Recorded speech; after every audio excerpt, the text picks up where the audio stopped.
We're back for We're back. Some Guy and John. Welcome back to Some Guy and John for episode, what number, Guy? Number 30. All right. We got Some Guy over here. I'm John. And it's just the two of us Just tonight. the two of us finally for the past, it seems like 6 months. Yeah, 6 months. It's not. It It hasn't been just only Some Guy and John. It's been Some Guy and John and Rachel and Adam and Steven. A cast of characters. And Toto and the Scarecrow and so but no, not tonight. Tonight we're still at the Imperial, which and so far, I mean, 30 episodes. Yeah, all of them here have been at the Imperial. We just haven't found a better place yet. Yeah, every place else is smaller. Yes, it's true.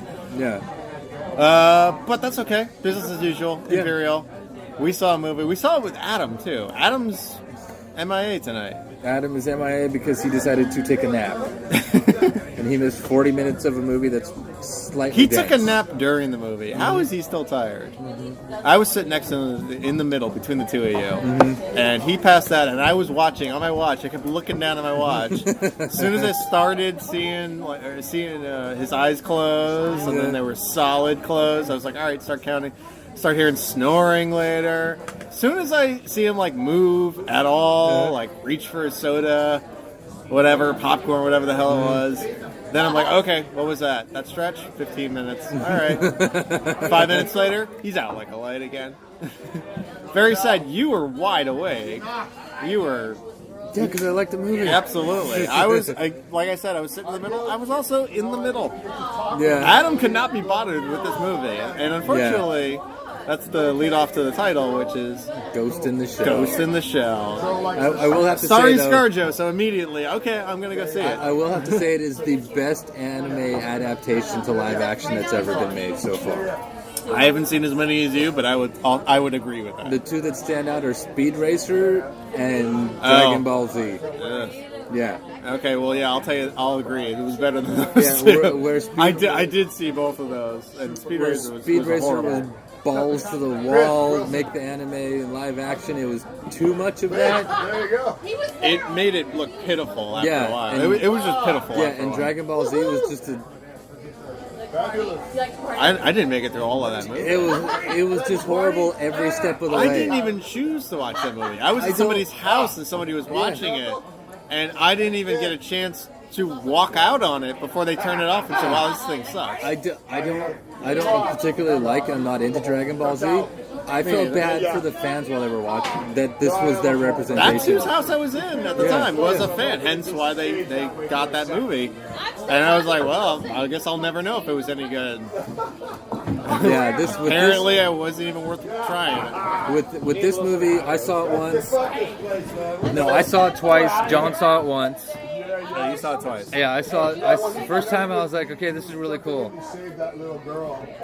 Pretty much everything that happened you've already seen before, except for how they twisted it. Meaning you've already seen before in the trailer. No, you've already seen before. If you're talking about you got to be a diehard Ghost in the Shell fan. No, you don't have to be a diehard Ghost in the Shell fan. But you if you have to have read the books. Yeah, if you are, you'll be like, okay. If you haven't read the books, this is all be new. This is all new. If you've read them, you're like, that's from that episode. That's from the movie. That's from this. That's from that. Which is going to come up a lot in my rewrite. Which, if that's what they were going to do, they could have done it a lot better. Okay. So I don't love the movie. Why don't you take us through the synopsis before I read it off of IMDb?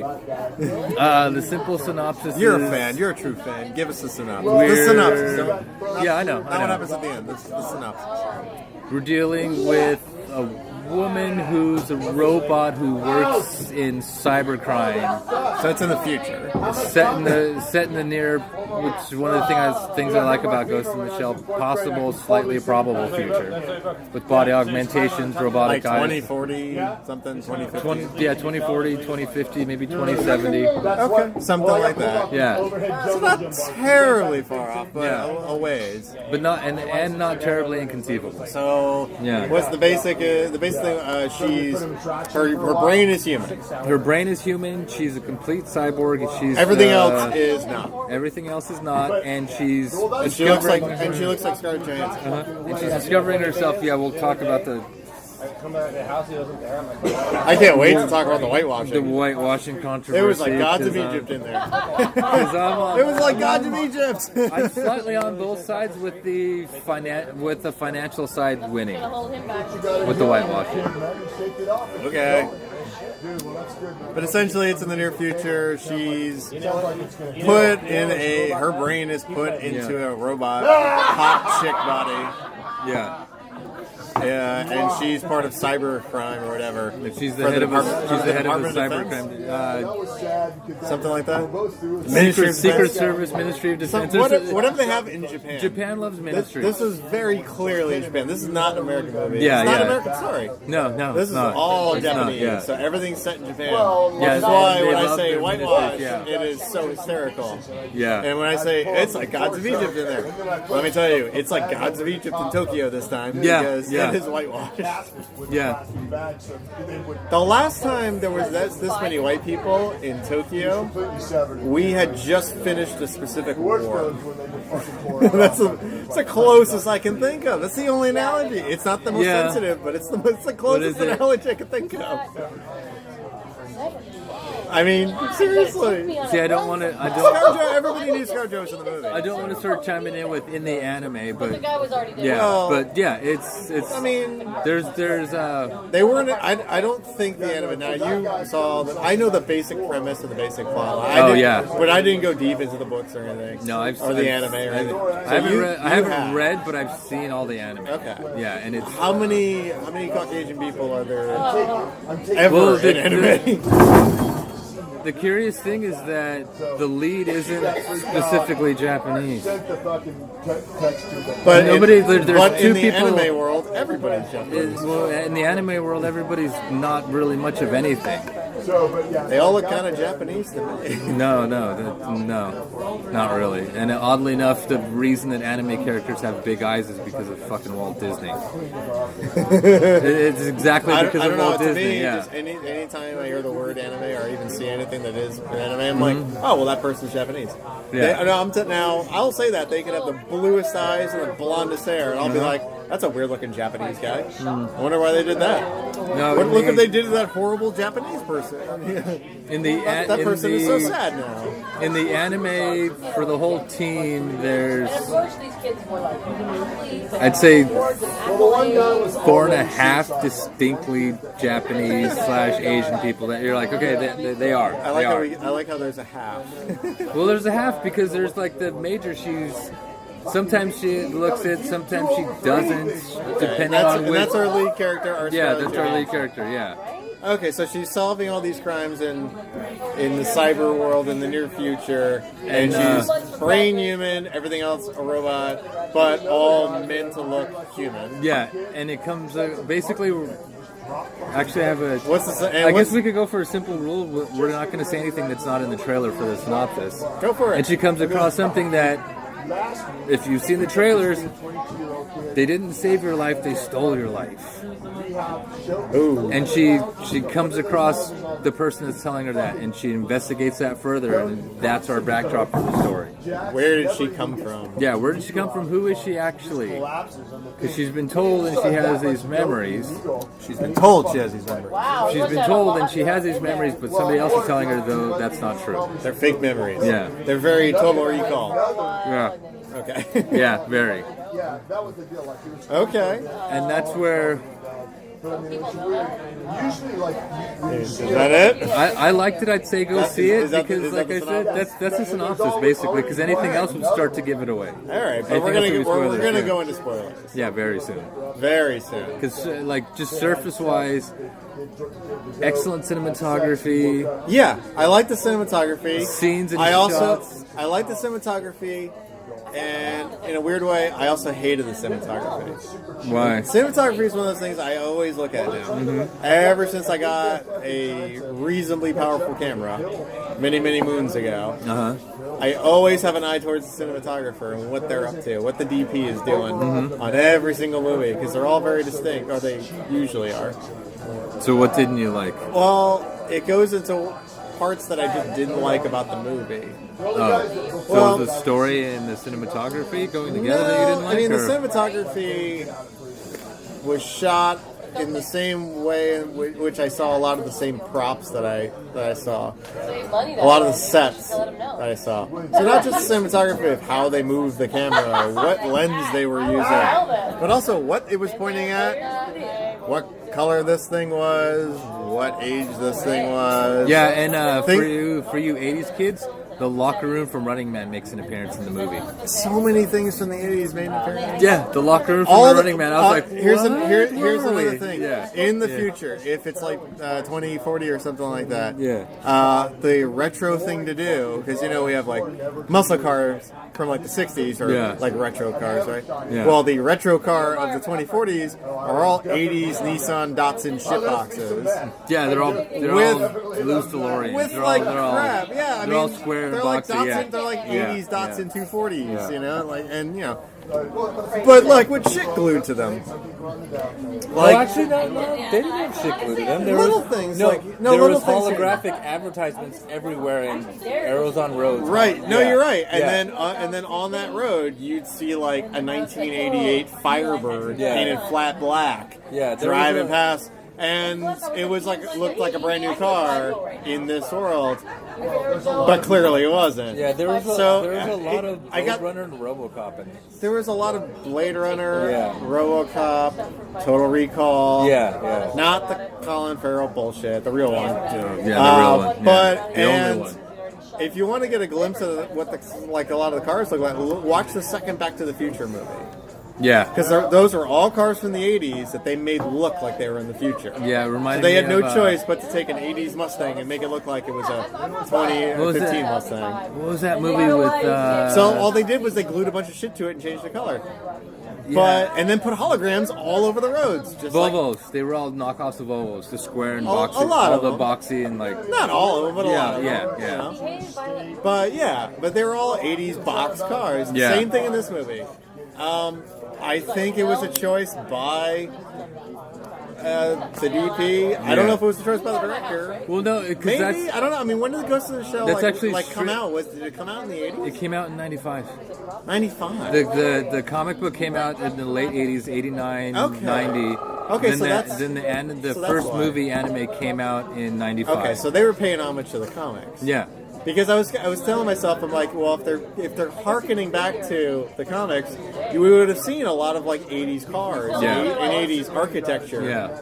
But that was like meant to look like the future. Yeah. When someone wrote this in 1980 something. Yeah. That's what the whole movie kind of looked like. Yeah. It looked like the future. If you were in 1988 and you were imagining the future. Yeah, it was... That's what it looked like. See, I really loved the world that they lived in. No, I liked it, but I liked it in a stupid nostalgic way. I didn't like it in a, like, I'm impressed way. Yeah. I liked it in a way of, like, I remember Back to the Future, too. This is kind of what it feels like. It's just, it's not Hill Valley. It's Tokyo. Yeah, and it was... Yeah, I got that vibe, and as a result, I liked it nostalgically. You disconnected. But I was so disconnected from it because I was like, it looks like everything was stolen from other movies. Yeah. And I know what they're trying to do. They're trying to go back to the comics because I was, like I said, I was assuming they wrote the comics in the 80s, and thank you for confirming that. Yeah, 89 is when the comics came out. That makes sense to me, but when I see it on screen, I'm not thinking necessarily about that.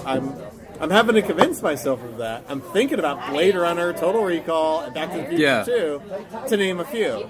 But there are many movies that are like set in the future, but they came out in the 1980s. And that's what this movie all looked like. And that's what I said, the cinematography was all like that. It was the same kind of cinematography, the same kind of lenses, the same... And you could definitely tell the guy who directed this thing and the DP who helped him with it come from an era where they went back to the well in the 80s movies and said, what can we steal? For me, I'm going to say it was quite a beautiful realization of that kind of world. Yeah, like I said, I loved it and I hated it. It was more Blade Runner than Blade Runner. It was more Back to the Future than Back to the Future. The whole movie's kind of like Blade Runner.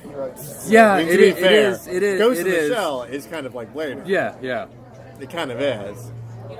Especially when it's a replicant chasing down another replicant. But see, the thing is, the philosophical undertones are more for everybody, not just for the replicants. I know. We're getting a little off topic, but actually on topic, because there's a... No, I think we're... Ghost in the Shell is this huge philosophical metaphor for existence and reality and possibility. I know, because of technology, and that's why it's so... That's why I know, but that's... love Ghost in the Shell. No, I know. And that's why I like the movie. Yeah. I don't know. I fell apart from specific stuff about it. Yeah. I got the story, and I was amped about the story, but the way it was shot, the way this movie was written, not the books, not the comics, not the other movies, the other like the anime. Talking about those because I haven't seen them, so I can't tell you for sure. I can tell you for sure. Okay, well I can tell you this one didn't hold up to my expectations. Yeah, it just did. Adam fell asleep. He was pissed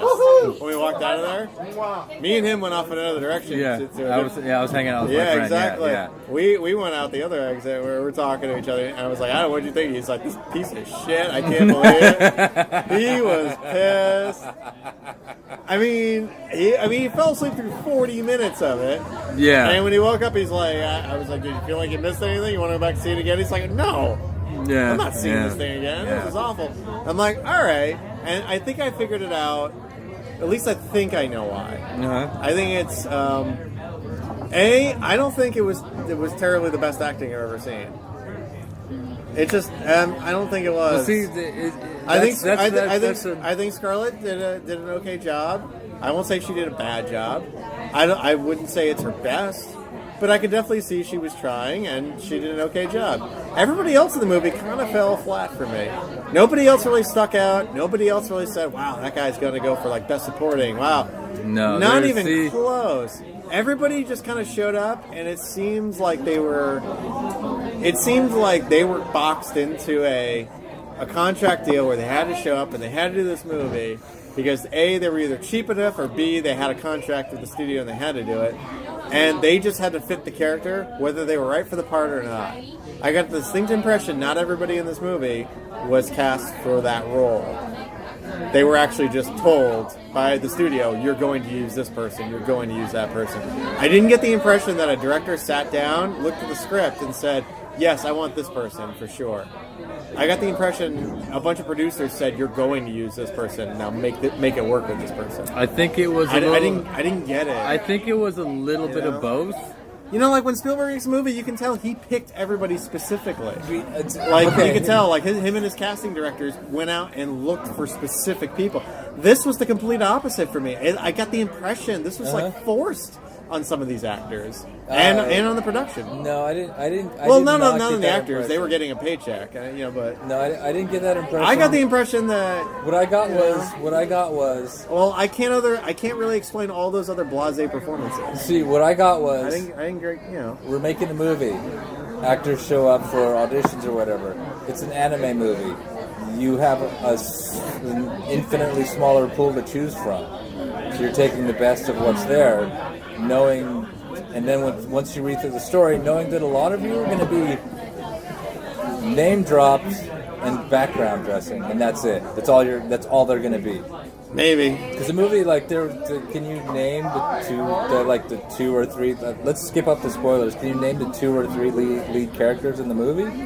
Well, there was Major. Okay. I forget everybody else. Exactly. No. I forgot the guy's name. He was Hato. Thank you. Otto or Bato? Bato. Okay. Yeah. Bato. Yeah. It was written, but they showed it really quickly, so I didn't catch it. Yeah. It was right above her name. Yeah. In that little shack. Yeah. The actor who plays him. Mm-hmm. Wait, no, that's Kuze. What? No, the other. The guy with the eyes and the white hair. The white flat top. No, the guy with the longer shitty hair. So, yeah, the other guy. Okay, that's the guy who was also in that shack. Yeah. Has okay. his name. Yeah. Okay. He was a runaway like her. Yeah. Sorry, spoilers. We're getting. No, we're in spoilers. Yeah. He was a runaway. She was a runaway. The Hanto company or Hanto company. No, the Hanka, which is just, Hanka, or whatever. Hanka, whatever. It's just Hank Hill Company. pick these people up, Honka Robotics, pick these kids up that are going to be runaways. Nobody gives a shit about them. We're going to take them, and we're going to rip the brains out and see if we can put them into robots. Yeah. And you know what? 98 out of 100 are going to die, but guess what? 2 survive. Mm-hmm. Major was Scarlet. Yeah. She not only survives, she thrives, and she is the greatest success. There's this other kid who kind of like half makes it. He's almost there. He kind of can... He makes it because he rebuilt himself after they threw him away. Right. Yeah. They junked him, and he kind of like put himself to get back together. So he's kind of... He can barely kind of get around, but he can get around a little bit. Anyway, the actor who plays him played Jimmy in Boardwalk Empire. And he played one of the leads in the movie Bully. Yeah, and apparently back in 2000. Yeah, and apparently 2001? he's an actual asshole. He is a fantastic actor, and I hear in real life he's a total asshole. Yeah. Just like you said, I've heard this. Yeah, I don't know this. Yeah. If I ever meet him, I will be totally cordial and nice just to see, and give him the benefit of the doubt. But I've heard like when I have IMDb this guy, and I'm like, what's this guy's name? What else has he been in? And then when I Google his name, someone is like saying, I worked on a production with him, and he was total piece of shit. Yeah. I hear it's because he's one of these like real method actors who really gets into a role, but he's not famous enough to get away with it. To be a dick about it, yeah. Right, yeah. So he just acts like a dick when he's playing a dick, and everyone's like, you're a dick. And he's like, no, it's a role, fucker. Mm-hmm. And they're like, wait, is that you saying fucker to me, or is that the dick saying fucker to you? Well, it doesn't really matter. A dick is saying fucker to you, fucker. Anyway, I hear stories like that. But everything I've ever seen that kid in, and he's good. I can't see him a kid. He's like 40 years old now. But I still looks like a kid to me. He's got the baby face. Everything I've seen him in, he is amazing in. And I'm always curious, why doesn't this kid get any more roles? Why is this kid on like all these movies? And I can only think it's because of these bad rumors. Because he's never put being a dick aside for long enough to get a big role that he gets a box office draw on. I mean, that's what I'm thinking logically from the outside. He was on like 3 at least seasons of Boardwalk Empire. Uh-huh. I can only imagine they may have killed him off. They eventually killed him off, spoilers, because maybe he was a dick. They just wanted him off the show. But I don't know. He was amazing in the first few seasons, and like I said, he was in Bully. He was great in that movie. Yeah, and he's great in this movie too. He is. He really is. Yeah. And as far as performances goes, Scarlett did a really good job. She did an okay job. Not her best, but she did an okay job. I think he gave the best performance in the whole fucking movie. And he had one of the smaller parts. Yeah, I can agree with that. He had one of the smaller parts. I think he gave the best performance. I can agree with that from the outside viewpoint. For me, she gave a good performance because I understood as soon after the opening action sequence, I understood exactly what they were doing and exactly the way she was acting and exactly what her direction was. It can get lost. Like it did get a little bit lost on you because I know where they're coming from because this movie isn't a movie. You read the books. And I didn't read the books. I watched all the anime. You watched all the anime and everything, so you're caught up on all the different altered stories and everything. So this all makes sense to you. For a first time viewer, I'm going to tell you, I was not impressed. Yeah, I know you were, but this that. was a fan service movie. Yeah, it's complete fan service. That's what I got. Yeah, I got this is a fan service movie. So if you like Ghost in the Shell, watch this movie. But if you're brand new, don't bother. Watch the animes and everything and try that first. See, I wouldn't Adam dropped out. I was losing the story every now and again because some parts that seemed like way too predictable turned out to be very predictable, and other parts that were obvious, let's say, to you, were completely oblivious to me. I'm like, wait, what the fuck? What is that all about? That doesn't make any sense. I would understand if that's a surprise, but that doesn't make any sense. Yeah, but I know you didn't skip a beat. I saw you. No, there's a basic template to most Ghost in the Shell stories in the anime, in the movie. I don't know about the comics. I haven't read them, but I do have them. But in the anime and the movie, they followed it. It's a basic premise where they follow that template. They're the good guys. They can do whatever they want. They start out investigating a crime at the behest of somebody who's trying to fuck them over, and the people that are trying to fuck them over wind up being the bad guys. No, I got that. And that's exactly what the movie followed. the problem that I have with the movie is all the movie did was take this part of this episode, that part of that episode, take it from the movie, maybe take it a little bit from the comic book. It's kind of a blender movie of Ghost in the Shell's storylines and plot lines. That's why I liked it. But that's why I didn't like it. But because I don't know these plot lines. So when you put them together, they don't mix for me. They mix for you, but no, it doesn't work for me. I have a bias, and it's a bias towards I know what Ghost in the Shell is. Oh, of course you do. I see exactly what you're doing. My biggest problem is what I'm why doing. Why don't you take? You mean me? What I'm doing? No, the story. No, the story. Oh, the story. Okay. The story. You were pointing at me. For the audience, he was like motioning to me. Like, what was I doing? I was sitting here. My biggest problem is why don't you take these other plot lines and throw them in this blender, because they're so much better, because they're a subtle detective story. They're one subtle clue this way, and you can tie them all in together. And when I do this rewrite, I'm going to have to take a break in the middle, because it's not a one-sentence rewrite. It's huge, but yeah. No, you see, I think I'm not going to do too much on the rewrite, because I don't have the material. Yeah, there wasn't that much there for so you. Yeah. I have only a few key things that I would do to try to save this movie. Yeah. But not a lot. Admittedly, not a lot, because not seeing a successful version or knowing a successful iteration of this like you do, I don't know a whole hell of a lot of ways that is going to make any sense out of it. Yeah. But the basic premise is she goes looking for... She goes hunting a criminal that's hacking people's brains. Ahead. There you go. Yeah, I can completely do this breakdown. She goes looking for a criminal who's hacking people's brains. She hacks a robot that he had hacked. Who? That our criminal has hacked, the person that she's hunting. We're looking for this master criminal. Yeah. She finds out where he is, goes after him, has a conversation with him, which leads him to know things about her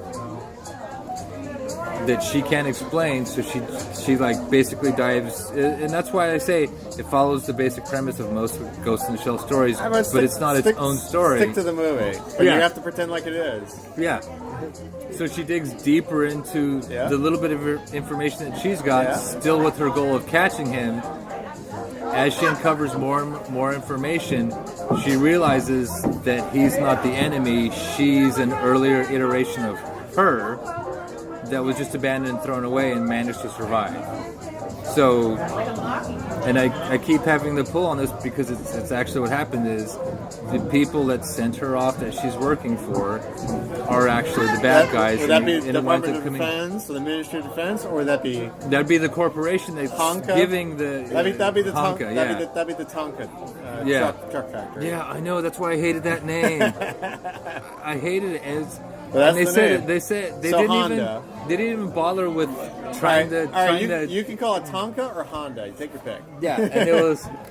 And did you see that beautiful Honda light? Of course. At the end of the motorcycle, I was like, oh, really? We're doing that, but that's fine. That's fine. So yeah, the people that sent her after this guy were hoping that she would murder him or kill him. Yeah. And that would be the last remnant of these experiments. Yeah. Since she's the success, and there's 98 other failures that have happened before her. And it basically turns out that she was friends, lovers with the guy that she's chasing, and they were both kidnapped as runaway children and experimented on, and it all comes full circle. Of course they were lovers. That was very predictable. Yeah.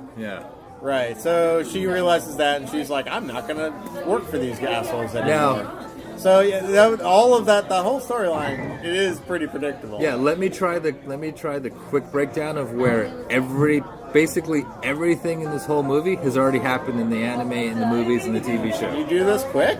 I can jump through it fairly quickly. Time in you. Okay, so our opening scene is generic body being taken off. Our opening scene is RoboCop. Okay. Our opening scene is RoboCop. People around a body taking it off to put it into a cyborg body. She wakes up. You're a cyborg. You're a success. First thing. Next thing we go to is the first episode of the TV show, where a bunch of geisha robots kidnap a bunch of officials from a corporation and hack their minds to gain information. Sure, totally plausible. Happens every day. That's the first episode of the TV show. Then we skip up to she hacks into the mind of one of the geisha robots and finds where our bad guy is, which is from the first episode again. She encounters him. He gives her a little nug of information about what you think is true, isn't true, and I'm off. Meanwhile, he's killing all the scientists that created him, and she wants to save the last one that's alive, so she winds up saving her. She also encounters him again and gets more information and goes and talks to the scientist, and then the scientist spills, like, this is a quick version, and all this is from the anime. Spills the guts about, you were an experiment. That's the only thing that's not from the actual anime, because she was actually a child in the actual anime. There you go. But it turns out, as she remembers, as she like goes and explores everything, she comes across the two guys that try to kill her. That's from the movie. Two garbage men come across, try to kill the scientist who she saves. That fight scene where she fights the garbage man is the exact same scene from the movie. He's the exact same character. He's talking about his daughter. Okay. Showing pictures of, here's a picture of my daughter. She's an angel. This, that. That's exactly from the movie. From the movie. Yeah, there's so much in there. There's so much that's actually from it. But skip to the end. She goes back to where she goes and explores where she came from, which is the lawless zone, which is, for you anime fans, the forbidden zone. The lawless zone where nobody gives a fuck about anything, and she goes and finds these glitches. It's the outside of where Judge Dredd lives. Yeah, it's the outside. It's the. It's we don't police that area. We don't go there. Yeah. Yeah. And this is the hard part. Saying what's in the movie and saying where it came from in the anime. Yeah, I saw the red dress too. She goes back and she encounters our original protagonist, which is not actually the bad guy. He winds up being somebody that she knew from her youth, which is directly out of the anime in the second season. Is that the little boy, when she was in the hospital and had her first prosthetic body, of course, was her friend, who's the antagonist of the second season, who has the same name Kuze in this movie, who's the same guy in this fucking movie, but they like condense everything down. Yep. We have a battle with a spider tank. Yep. They changed it a little for go female power, because in the movie, because that's the scene out of the movie where the spider tank's protecting the bad guy. In the movie, the spider tank's protecting the bad guy. She does everything that she did in this, where she tries to rip it apart. In the movie, she fails. In this, she succeeds. In the movie, Bato comes in and blows the fuck out of the spider tank and saves her. In this, she does it all herself.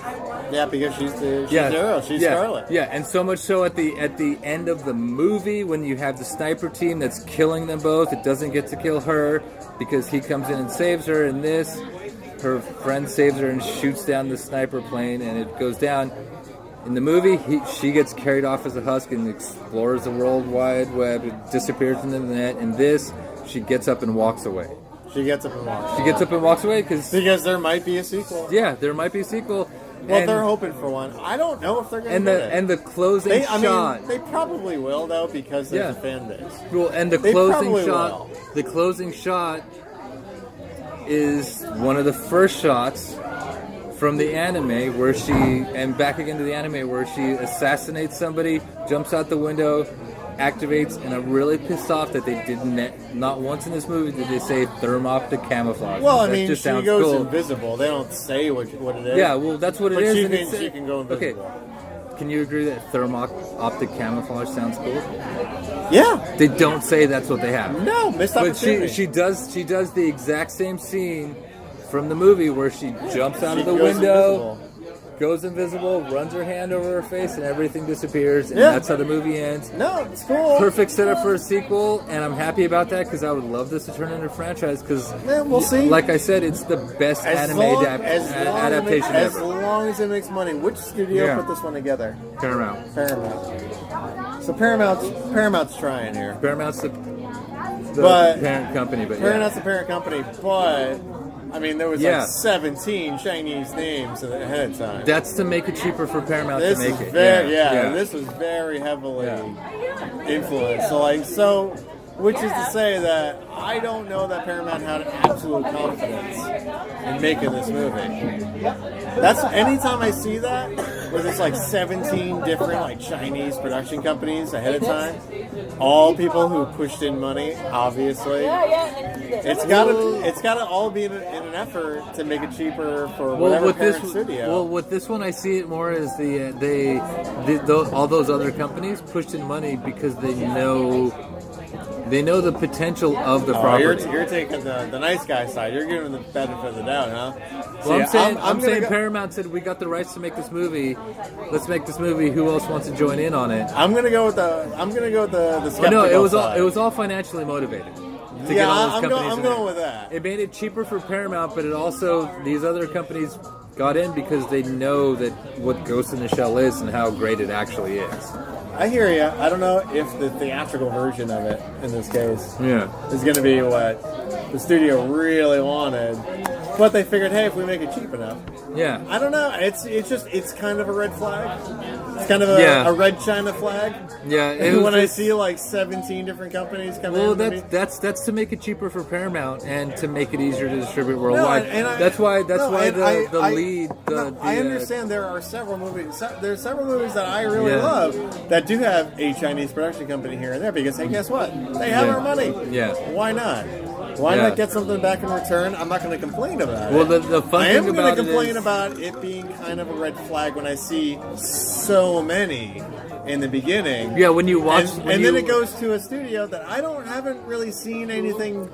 amazing from in a while. Like Paramount has Star Trek. Yeah, when you watch the movie, you're gonna go Indiana Jones. Yeah, when you watch they have franchises. Fuck, how many people got their fucking hands in this bag? That's my point. Yeah, I'm like, okay, seems like a lot. It's another production company. Now what are they going to want to put in? What are they going to want to change? What are they going to want to do? Yeah. Are they going to? Or who's going to want final cut? So I usually get that impression oh no, this ain't gonna be. I did like that the head of Section 9, the head of the division, only ever spoke in Japanese. That was kind of cool. Yeah, I didn't like how he gets to kill the bad guy at the end and not her. They stole his gun from another character too. Yeah, I got you. I didn't like how the old guy that we see every now and again. He's the one who actually gets to do the coup de grace for the bad guy at the end. He gets. I didn't like that. And it felt like a little unfulfilled. Like, why didn't she get to do that? Well, that's a problem too because they would. Like that. That's a problem too because, as a fan, they would never do that. He would be arrested. He would be arrested. His company would be broken up and sold off. As a moviegoer, who's like seeing this, like theatrically and really being exposed to it for, kind of the first time, pretty much. Yeah. I mean, I had a basic skeleton and outline for the Ghost in the Shell, but enough to make me want to see the movie. Yeah. As far as actually like seeing like a 2-hour-long version of it, being enthralled into it, this is really like my first real attempt to jump into this world here. Mm-hmm. I was less than impressed. Yeah, and I was really disappointed. I see what you're saying, that they threw a bunch of different storylines from from fan favorite movies. Yeah, and you know what? That usually turns into shit. Yeah, and that usually turns into shit. It didn't turn into shit. It was just kind of for you. I mean, I wouldn't call it shit. Exactly. It wasn't. I didn't like it nearly as much as you did. No. I thought it was. I mean, me personally, as someone who isn't invested in this series, I'm left thinking, and this is pretty. Unfortunately, it's a reasonably forgettable movie. I'll have the visuals of it. Yeah. But as far as the plot and the storyline, it is a beautiful movie. It is beautifully shot, and like I said, I love/hate how they shot it. Yeah. But in hindsight, I see what they were going for. I know, okay, this stems from the look of the comics, which were written at the late 80s. Yeah. So, okay, I see that. I understand that. It's why when you watch the first Michael Keaton Batman movie, and you're like, why does everything look like such shit? It looks so old. Isn't this like 1988? Like, why does everything look like it's 1978? It's Tim Burton doing The Dark Knight Returns. Because Tim Burton is going back in time with the comic books that he saw. Yeah. And that's the way Gotham looks. Yeah. It doesn't look like it's 1988. It looks like it's 1978. Well, Gotham and Metropolis are the best and the worst parts of New York to the extreme. Yeah, exactly. Yeah. And in their respective time timelines. Yeah. But it's like looking at that. If you watch that movie now, it's super dated, but you love it because it's the fucking. It's actually a good movie. It's The Dark Knight. It's and Batman. This is actually kind of a mediocre movie for fans. It is. Yeah, it's a mediocre movie for fans. This is why I know you like it. I'm not going to fault you for that, but this is why you got to do me the same courtesy and say you understand why I didn't really like this movie. No, I completely understand. And I wasn't really blown away by it. Yeah, because there's this for me is not a franchise starter because doesn't make me want to see a sequel. This reinforces your love for this franchise. No. No? I was going on a whim. You can't wait to see a sequel. I figured. No, I want to see a sequel because I want to see them do it better because there's better in there. Okay. This isn't like, they made a Ghost in the Shell movie. See, I thought... No, this is, for me, they made a movie that doesn't fucking just suck. Okay. I'm happy with the math that you're giving it. I'm happy with the, I guess we could say, rental that you're giving it. That's good because if you would watch the other like anime adaptation, Speed Racer, Dragon Ball Z, that's it. It's the third one and it's the best one so far. Out of those, yes. And it has a chance. Yes. It has a chance to become a sequel. Yeah, I mean, it's going to come from that strong fan base of people that already love the storylines. Yeah. It's got to come from that. Yeah. I don't think it's going to come from brand new people that they're roping in. No. I don't see that happening. But yeah, I could totally see it coming from like an existing fan base that says that's going to go see it multiple times and say, we love it, we can't wait to see it. Yeah. I got some big gripes with it. It was whitewashed to hell. I knew everybody on the planet knew ScarJo was going to be the lead. Everybody knew that. Yeah. So I knew that going in. That didn't bother me. Yeah. I figured, all right, let's put a big name actress in there. Yeah. She'll do a good enough job, and I'll forget that I know already. This is a Japanese story. Yeah. I'm going to forget all that because they're going to put a big name up front. She's going to do a hell of a job. Now, do you want to? Everybody else though, like the fucking garbage truck man, were white. How did that work? Yeah, I know. The dudes in the future in Japan, the garbage truck guys were white, blue collar workers. Listen, if you see a white guy in Japan now, that's a duplicity. They're either a soldier that's stationed there, or they got a white collar job. They're making buku dough, and they're living there because they're working for like some big bank or something like that. And they're working out of that office. There's no blue collar white guys just slumming it around Tokyo. Yeah, so I didn't buy. That was the last straw for me with the whitewashing. No, that was it. Because half her team, most of her team, is all white. Makes no sense to me because they weren't like created for some reason to be white Caucasian people. They weren't created. Yeah, and they threw in. They were just that. I told somebody at work today. I said they threw in an English Cockney-speaking chick who was never in the anime at all. And I'm like, I figured that came from a storyline or something. It didn't. It didn't. Made no sense to me. This is the well, first then it doesn't thing make any sense. This is the first thing I thought as soon as I saw her. Even on Thursday, I was like, England's not a big enough market to justify putting this character in. Yeah, but they think it is. Yeah, it will be. Yeah, I guess. And I'm like, I guess I thought that came from an old story, like you were saying. No, but I guess not. No. Well, then fucking lame. Even in the anime when they went to England, that character didn't exist. There was no Cockney there was no English jive talking street person in the show ever. For me, as soon as they went to the guys who make like $6 an hour or whatever, garbage truck piece of shit, blue collar guy, you could tell these guys like down living in the slums, low class, written all over their dirty faces, their dirty Caucasian faces, speaking perfect English. They were Hicks. Well, I'm like, what the fuck are hillbillies doing in Tokyo driving garbage trucks? It just seemed so weird and out of place, and it just gave me that impression like, wow, Paramount really wanted to put enough white faces in there for some reason, I guess. In the actual world, them being that could work. In the movie, they weren't. No, they were Japanese guys. In the world, they could work, but they didn't. They gave you a beautiful world to look at, but they didn't build it enough so anybody could be anybody. It looked pretty, but it was built like shit. Yeah, I'll give you that. Yeah, basically, I'll give you that. It was like, oh, this is fantastic. This is amazing. Give me something to make me understand why people don't matter. All right, so you know that what you just said this is fantastic, this is amazing, but give me some reason to think why people don't matter. Yeah. I'm going to take the don't out of there and replace it with do. Give me some reason why these people do matter. Yeah. And you know what? That's my summation for the entire movie. This is fantastic looking, this is amazing looking, but I don't understand why So I didn't really, I mean... See, I'll say this. And I signified with the correct people. I signified with our protagonist, and and I sympathized with her the whole time, and I was like rooting for her the whole time. Sure, but everybody else, I was kind of like, Yeah, she was... I really didn't care anymore. The only problem I had was that she was a little bit too much Peter Weller. I thought her boss was going to be the bad guy. No. Turns out it wasn't. No, her boss was... Then it turns out the other boss that she has is the bad guy. Yeah, yeah. And it's like, what the fuck? How many bosses does this chick have? Yeah, And then, I get the impression that her boss was the bad guy the whole time. No, I get that twist. Sure. It's an old twist, but it works every time. Sure. Yeah.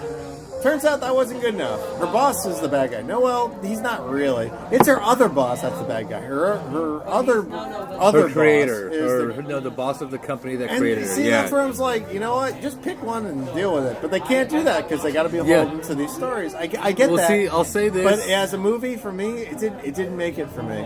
I'll say this. It just didn't do it for me. When I go through my rewrite, there's a little bit of homework, but it's only 20 minutes. Watch the first episode of the anime.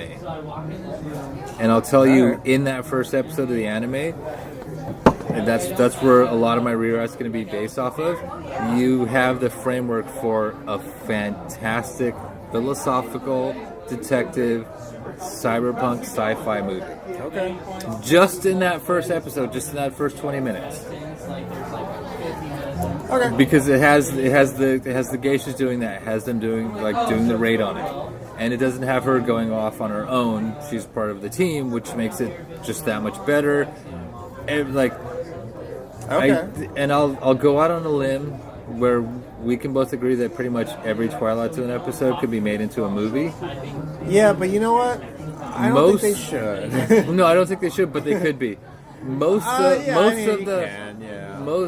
Because of the philosophical and sociological underpinnings. On a plane and a gremlin on the wing. Yeah, you might as well have made that a movie. Yeah, and it was halfway to movie. I'll go out on a limb. There.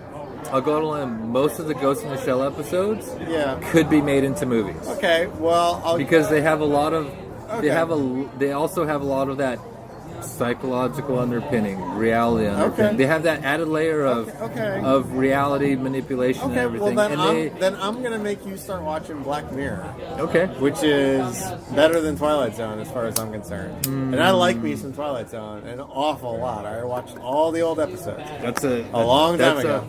But Black Mirror for me, better. It's kicking ass. Is it dated though? It's brand new. No, is it dated inside of it being better? Oh, you mean are we going to give... Oh, I know what you mean. Like 50 years from now, are you going to be like, Black Mirror, Twilight Zone? That's what I'm saying. Okay. That's what you're saying. Yeah. Okay. Because Twilight Zone's coming up on 70 years old. Yeah, I know. Okay, to be fair, there are some very specific episodes of Twilight Zone that I would put above Black Mirror. Okay. But not many. Which ones? Not many. Oh, well, one or two. My favorites. One or two without a list. My favorites, and not the big ones. It's going to be when Shatner's on the plane and there's a gremlin on the wing. I love that one no matter how many times I see it because I always love that one.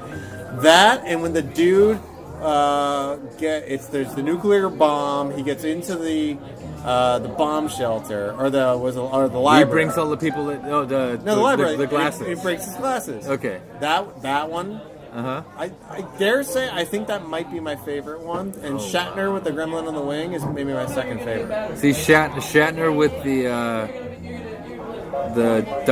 dime store prediction thing is one of my favorites. Okay. And the guy who brings all the people, we have completely different favorites.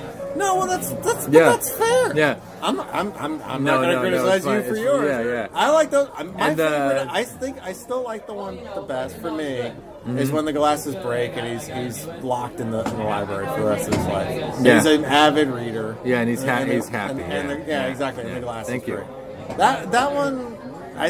For me, that one, I don't know what it is about that one. I just Excuse me, is this one dead? No, that's not even ours. That one's dead. That one may leave. Yeah. See, like my favorites, and my favorite still is the very first one I saw.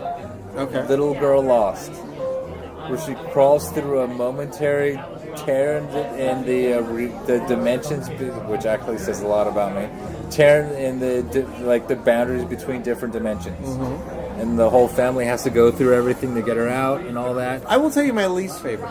Okay. Is when the woman goes in for the plastic surgery, and they remove the bandages, and she looks beautiful, and then all the that's surgeons, one of my favorite ones. That's my least favorite one because I've seen it a million times. Everybody loves it, and as a result, I can't stand it. Oh, that's I just one of can't my. stand it. See, that's one of my favorites, but it's not But like that's just me. It's not anywhere that I want to watch because it's so simple and so true. Oddly enough, I do like this. I do like any episode where Steve McQueen shows up. I like Charles. See, that's the thing. When the guest stars come in there, I'm on board. So Shatner shows up, I'm on board. Steve McQueen shows up, I'm on board. Well, there's the two men on the train. With Steve McQueen with the lighter. Okay, fucking Tarantino put it in one of his movies. So where they talk about it incessantly because it's such a good episode, and it really is a good episode. It's not as good as he makes it out to be. This is what I'm saying. But I love it because he makes it out to be the best episode. And I'm going to bring us back on target. This is what I'm saying about. I'm going out on a limb, but I don't think so because I've seen. Yeah. I'm going to say 95% of watchable Ghost in the Shell. Pretty much every episode can be expanded into a movie because they're like right on the edge of forceful philosophical consideration of reality and manipulation and who's right, who's wrong. Okay. You can do something. Okay. You can do something towards a goal, but should you do that once you realize who you're working for? I'm going to start making you watch Black Mirror, and I'm going to give you 1080p copies of both seasons of Ghost in the Shell. Okay, send them along. Yeah, they're full seasons. It's okay. I'm gonna make you download Black Mirror yourself. I ain't doing your work. Yeah, well, I have Ghost in the Shell I can give it to, but and then you get to see the Prime Minister of England fuck a pig. Yeah. Or not. We'll see what happens. Yeah. Oh yeah, that ain't in Twilight Zone. Yeah. Yeah. For Ghost in the Shell, I did what I shouldn't have done. I set the bar high. I totally fell short of that. So even when I brought it back down to earth and looked at objectively, I wasn't a pre-fanboy for this. Yeah. So it fell flat for me. Adam, I wish he was here, but he's still sleeping. It bored him to tears to the point where he fell asleep through 40 minutes of it. Yeah. And that counted. And you know what? I had time to keep checking my watch because I got bored at certain parts. Because you weren't that into it. And I wasn't engrossed into it. I mean, there were certain parts that were great, but that was it. See, I'll tell you exactly how I watched it. Really, it's the visuals. The visuals look great, but... Yeah, this is exactly how I watched it. I've seen better visuals. Yeah. So I can't say they were the best. Yeah, this is exactly how I watched it. The first time when I saw it by myself, I just sat there and I was like, bring it, show me what you got. We got the anime, because I'm a little more tied, so I have followed a little bit more news.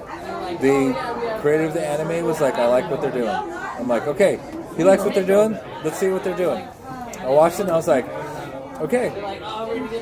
When I left the theater, I was like, best animated adaptation I've seen because there have only been 2 others and they were bullshit. When I watched it with you guys last night, I'm like, I'm watching this for the second time. Now I've got my critique eyes on. You're going to look at it.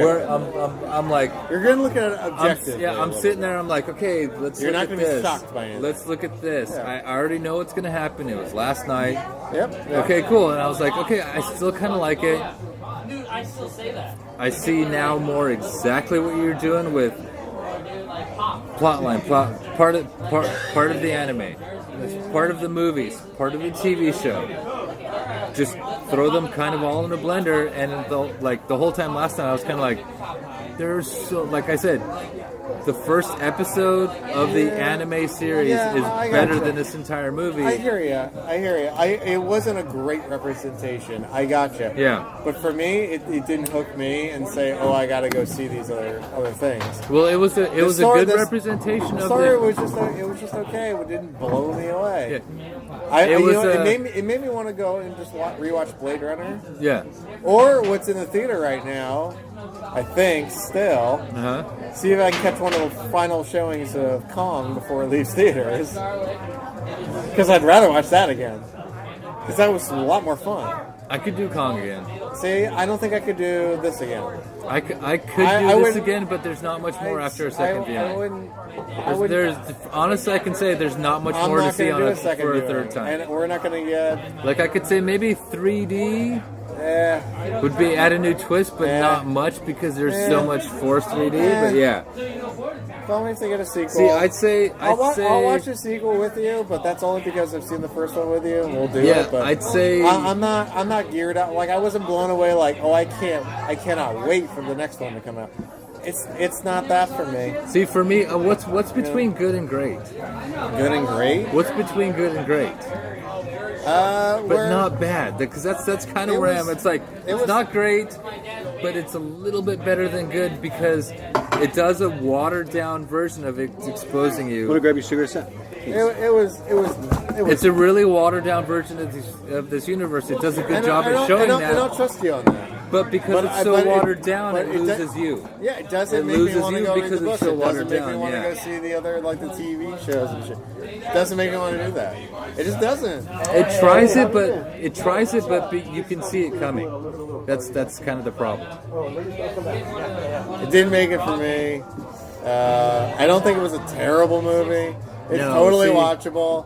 It's, but it actually didn't blow me away. It actually I'm just very meh. It has the same problem as Life. It needed 15 more minutes of character development. Needed more of that for me. It needed just 15 minutes would have done a lot more. I needed another 45 minutes of character development and actually story structure and what it actually needed was foreshadowing. What it needed was I need a lot more than what it needed was 6 months later. Yeah. And our lead character saying, "Why am I doing this?" I would need the writer to ask. Yeah, that's how and then the director to say, "I now know why we're doing this." Yeah, I just saw I saw confusion in this movie. Do you want to skip up to rewrites? Nah, I did all my rewrites. Okay, I mean, I want to see her get the bad guy in the end, not her boss, and I don't want to see it whitewashed. I think it's a waste of time. Do you want to go into the whitewashing thing? No, it was Gods of Egypt. That Gods of Egypt part of it, where it was totally whitewashed. I hated that. Well, see, for me, what? No, I wouldn't do that. It's not what I was expecting, and it's not what I wanted to see in this purely Japanese story. Just give me the Japanese characters, the Japanese actors. Hey, listen, I will keep watching the battle royale movies, no matter how many sequels they make. If they eventually make another one. And no matter how bad they get, I will keep watching it because I know it's a Japanese story. It's intriguing at the beginning, and then it just keeps going on and on with more pointless violence. But I don't give a shit. I'm going to keep watching it. What they would actually do to ruin that movie is to make it with white people. Okay, so and that's why I didn't like the Hunger Games. Hunger Games. Okay, because it was a watered down battle royale with white people. Here's the simple, easy. But that's what I saw. Here's the simple, easy way. By simple, you mean short, or is this simple? It's going to go on for an hour. No, it's very simple. Can you keep it short? Name a Japanese actress that you would want to see in a lead role in a movie. Lucy Liu. Oh wait, she's not Japanese. She's Chinese. She's half Chinese. Okay, that's still actually an actor because she's on her whole CNN life-saving people kick. What?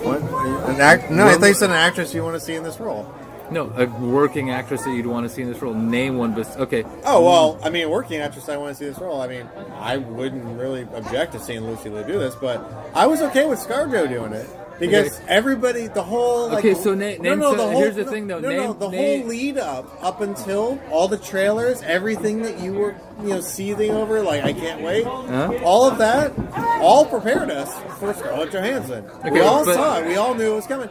I was fine with that part of that one part. Name a Japanese actress that could play. Everybody else. Name a Japanese actress that could helm a worldwide $110 million movie. Do they have to be Japanese, or they can just be Asian? Oh, Asian's fine too. Okay, I go with Lucy Liu, and then Margaret Cho, and then Margaret Cho, the comedian. I'm just naming off fucking Asian women. Okay, well, no, actually though. I think I honestly that you could drop the name that somebody else would be like, I'd go see her movie. Honestly, I think you could drop Lucy Liu into this and it'd be fine in any role, and it doesn't have to be the lead. It's fine, but you could drop Lucy Liu into here to just name a working Asian actress. Or Asian American actress, sorry. You could drop her into any one of these female characters' roles, and it would totally work. And she's a seasoned actress; she'd be fine in it. See, I don't. So that's just one example. But you know what? I know what you're reaching for, which is, well, we need big names to be in this movie because we need to sell it. Aside from Scarlett Johansson, who else did we have that was big name? We didn't. We had Beat Takashi, who's big in Japan. Yeah. We had the guy from Game of Thrones who played Bato, with the white hair and the eyes. Okay. So, okay. But he was Asian. No, he wasn't. Wait, which guy with the white hair and the eyes? Which guy I'm thinking about? He got his eyes replaced. That guy. You know how they had the the reoccurring line, say something nice. Yeah, I would have recast him with somebody else. Yeah. No, he was good. But the thing is,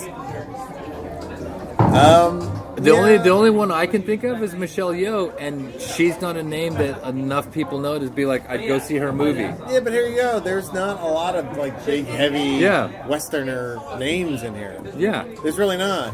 So the argument of, well, we need these big, heavy Westerner names to be in this movie, there weren't really. There was just Scarlett Johansson. They blew their wad on her. Yeah, and they didn't really have enough money to get anybody else that was big. I'd say so as a result, so. they could have recast everybody else with an Asian actress or actor that maybe we haven't heard of yet, but we will. But see, you see what I mean? Like, why?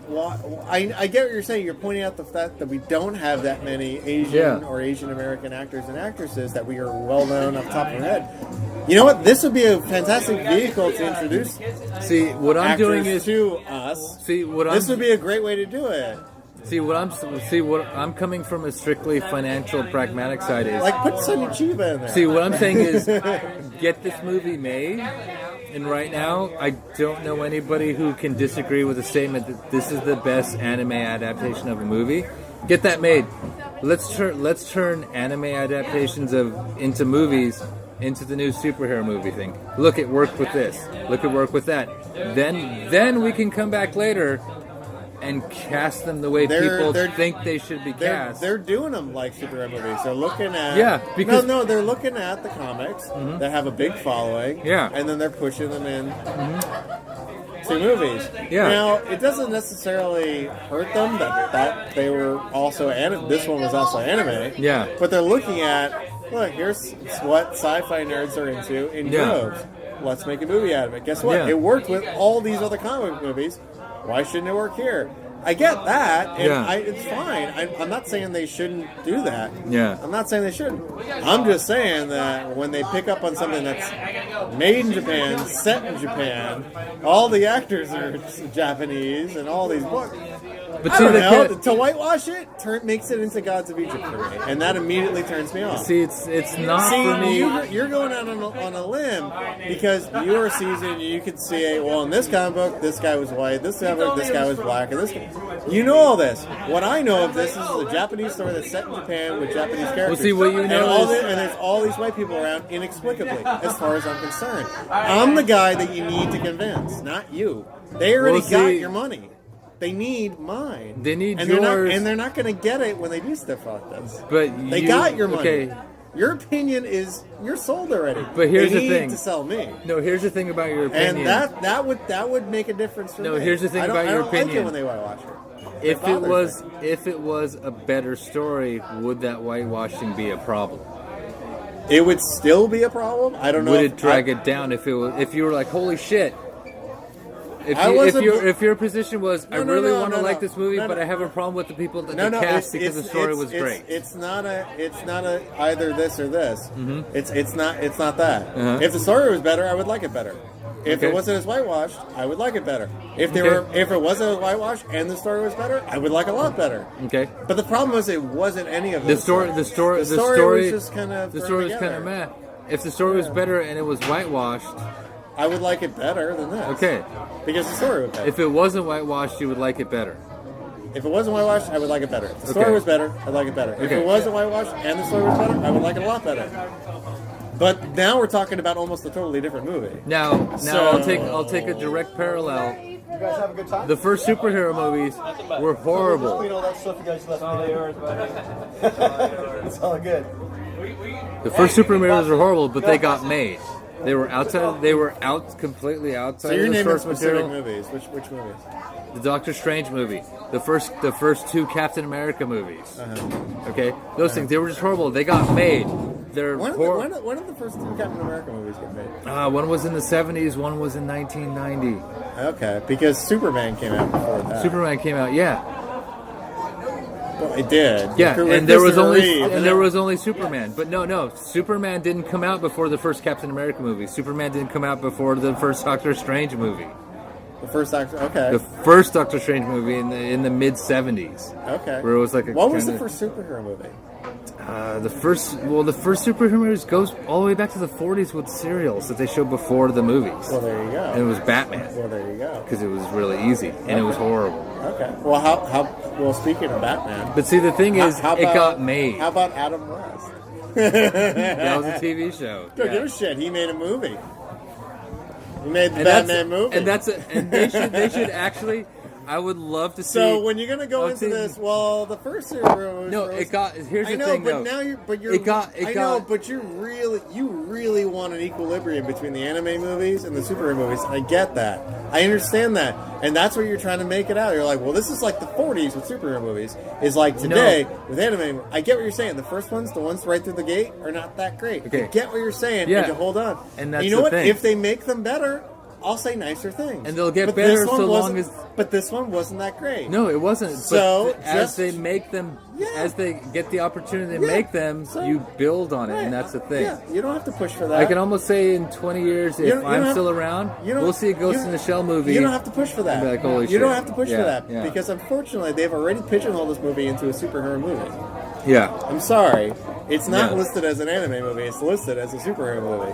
And it was just kind of a mediocre super movie. So unfortunately, that is how it will go down in the annals of history, as a mediocre superhero movie, as far as I'm concerned. Yeah. And I think the critics are actually kind of split between us. No, I spent all day Friday watching all the reviews of this movie. Yeah. And what I saw a lot of was I saw a lot of two things. Loved it outright just because it got made. Yeah. And then I saw a lot of it should have been this. Yeah. It should have been that. Yeah, that's what I saw. I had a problem with this. That's I had what I a problem saw. with that, and I was like, That's what I saw. I saw them split between the. I fall right in the middle towards. I'm glad this movie got made. It could have been better. My rewrite's going to break down the first episode of the anime, and you'll understand why I say they should have just made that into a movie. Okay. But yeah, we're still going. Oh, where are we on time? Where are we on time? We're on time for me to get another drink because we've been yapping for an hour. We can try part 2 with your rewrite if you're really desperate to do it. No, I want to because You really want to? Oh yeah. Okay, yeah. I figured. Yeah. Okay, well then we will plan on doing part 2 with your rewrite. We're gonna take a break right now and stop. We're gonna take a break and stop, and then maybe come back on the rewrite even maybe next week, possibly. No, that's way too long. No, possibly. I want to come back right now after the rewrite. Get your drink. Is your rewrite gonna be short because they're gonna kick us out in like half hour? It's gonna be less than half an hour. I'll say it'll be 10 solid minutes of me 10 talking. solid minutes. All right, we're going to try that So- part 2 of 10 solid minutes. I'm going to time you. Okay. Because I know how excited you are about this, so I want to see if you can keep yourself within the boundaries of 10 minutes. Just a little fun little game I'm going to play with you. No, I can't because I'm going to be simultaneously doing the rewrite and explaining to you behind the... No, actually, no. Skip to explaining behind the scenes. I'm just going to do a straight-up rewrite, pitch style of about 10 solid minutes. Right on, man of action. All right, we will see you in part 2 then. All right, let me get the stopwatch. So, we're back for part 2. Oh, we're back for part 2. We're without me looking. We're back. We're back. We're gonna try this. We're gonna try to do a rewrite in 10 minutes. Your rewrite. I'm my gonna, rewrite. You kind of like sparsely here and there did your rewrite. Yeah, I don't need it. And I'm gonna say we're gonna add in a 6-month part where she's going through her training to go. Oh, you're gonna throw the clock right in front of me. I don't know. You said 10 minutes. I did. Time's ticking, my friend. I did. I'll probably actually run out of time if I'm actually watching it. Better hurry up. No, I mean there'll be time left over. Look at all the time you're burning. You burned 20 seconds. So I'm gonna go with. We're gonna keep a lot of the movie basically the same, but we're gonna add in after our RoboCop scene at the beginning with the body being broken down into. We'll go 6 months in where she's doing her training, and she's asking, "Why are you doing this to me? This isn't who I remember that I used to be." And then kind of going, "No, aren't you angry about what happened to your parents? Or aren't you angry about what we told you happened to your parents?" We're going to establish her kind of questioning everything, and then we're going to have a nice badass action sequence, badass training sequence, not a montage, just her encountering, like going through a training session scenario and, I don't know, having an impossible score. So it's a milestone because she's another milestone establishing that she's unique and she's special on the entire planet. Okay. Then we're going to cut to 6 months later. But we're going to do the exact opening of the first episode of the TV show. Okay. Where everything starts out kind of the same. She's on a roof, she's examining a situation. She's told her team has to go in, not just her like recluse and wild. Mm-hmm. They go in. We actually get to hear the beautiful phrase in the TV show, thermoptic camouflage. Everybody turns it on, runs in. She's leading, and she's doing the same thing. She's plugging the robots here and there, just shots here and there. There's no break through the window. There's no that. It's really subtle. And like the first episode of the television show, the robots are taking advantage of somebody who likes to brain swap, who likes to put his brain in somebody else's body, because that's a possibility. They just don't have cyborg bodies entirely. They're like in the future, our brains are some certain people's brains are encased. And they can move them into different bodies, but they're not complete cyborg bodies, just other people's bodies. Okay. Think of it like your brain has a case that you can take out and put in another body. I'm with you. But that's a completely human body. So our criminals taking advantage of that to steal somebody's brain. When they investigate deeper, they realize the criminal has succeeded in what he's doing, and he's now impersonating a government official. Okay. That's where you get your detective, kind of subtle, kind of simple detective story. Okay. That leads into something bigger, because as they decide to let him go, knowing that they're monitoring everything he's doing, he's not killing people, destroying anything. He's only gathering information, and they see all the information that he's gathering.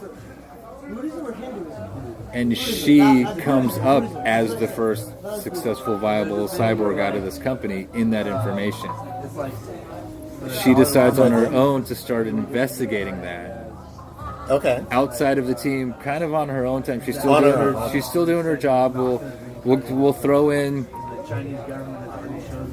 montage type scenarios of how badass her and her whole team are. So we'll do that almost like backwards character building. Like she goes to work, she does all this shit. It's a badass montage action sequence of the whole team doing something.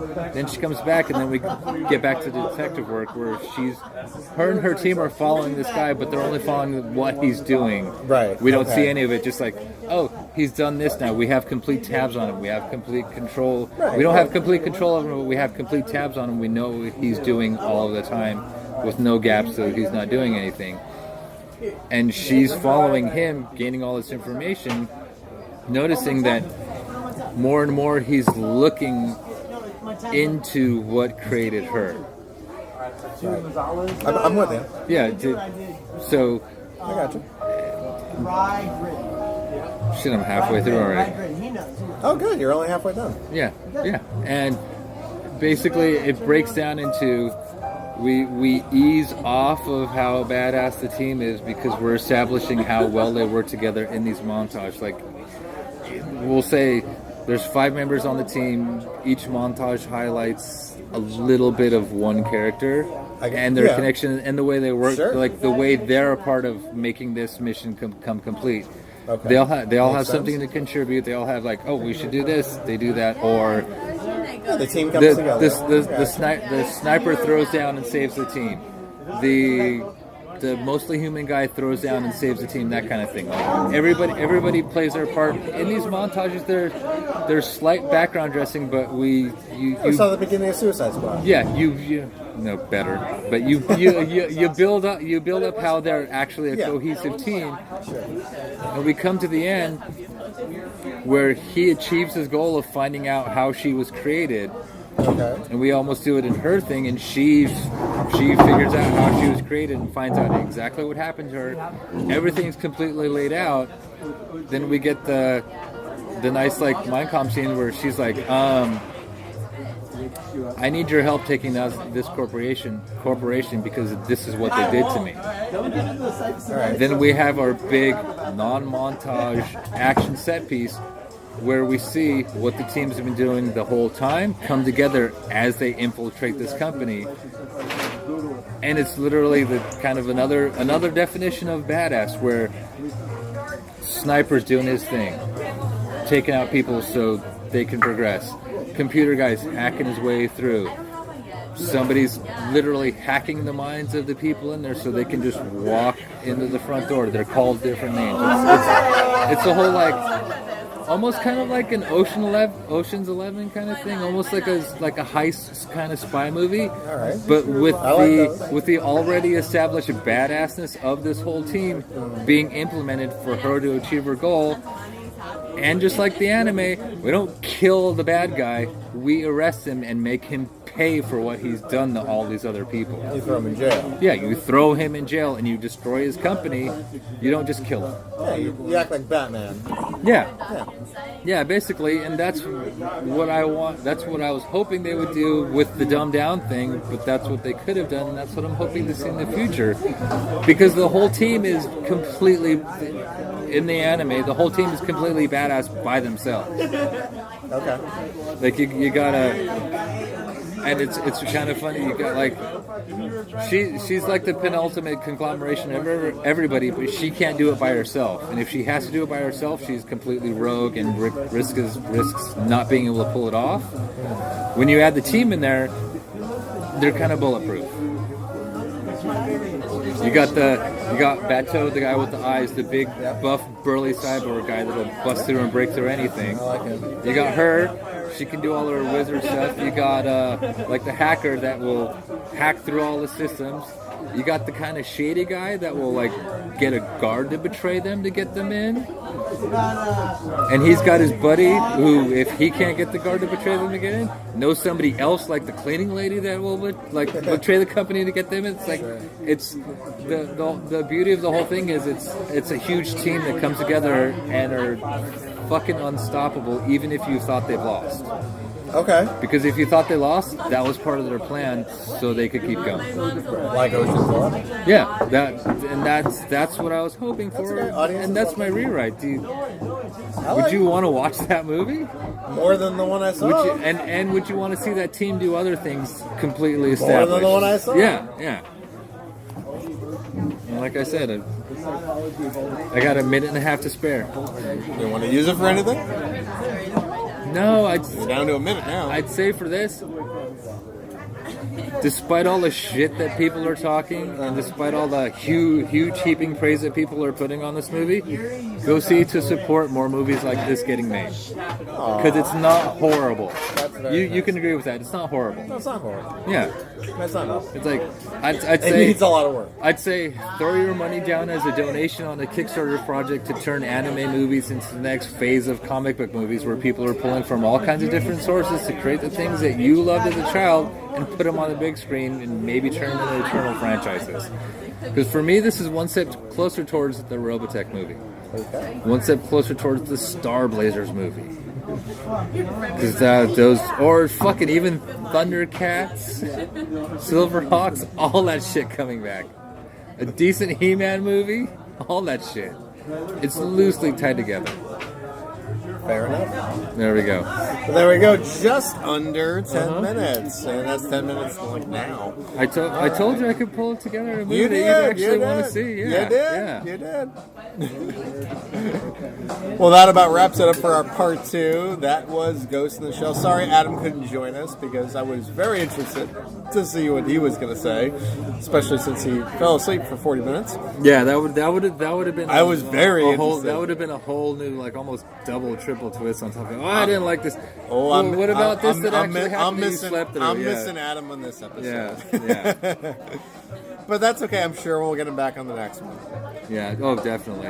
The next one, I don't know what we're doing on the next one. The next one, I almost want to. I think I want to see Train Spotting too because that just came out. No, I'm totally down to that because that's actually outside of our quote-unquote wheelhouse because that's not a sci-fi, that's not a science fiction. It's Doesn't have to be. Slightly philosophical. It doesn't have to be. I don't have a sci-fi problem or with it. fiction. It's definitely a movie I want to see. So Oh yeah, I want to see. I'm it too. definitely seeing it. Yeah. I'm sure it will disappoint me because I don't know how it's going to be better than the first one. But I think that might be the next one we're going to see. I think we might wind up throwing down Monday, Tuesday, a new episode posted online every day next week. If we do it and podcast it tomorrow, Yeah, I'm down to that could work. down to do it. That Yeah. could work. You might see us every day this next coming week. But this next coming week, I mean, this is episode 30. Yeah. We're short on a few episodes that we're going to be coming up tomorrow. Tomorrow. Yeah, tomorrow. I'm going to be So- doing them all tomorrow. So the only thing So you're going to get a bunch of some guy in Yeah. John. Not some guy. You're going to get a shit ton of guy in John. and I'd say one of our best All at episodes. One of our best episodes was the last one, which was Life. But that movie was so horrible, but it Worth gave us a lot to talk about. Worth Yeah. it. Yeah. Now, this is episode 30, so that was episode 29. So Yeah. we're saying that in the future. But we're also saying that after we already recorded, so we're already saying the future. Yeah, it's So always, doesn't it's matter. always in the future. So yeah. go back and watch Yeah. that. Yeah. Listen to that one. But anyway, I think that about does it. Yeah, I'm we're good. done. I'm Thanks. good. Back to cat videos. Yeah, thanks. Back to cat videos. And a cat's in this movie. Yes, it is. And we're done. We're out. done.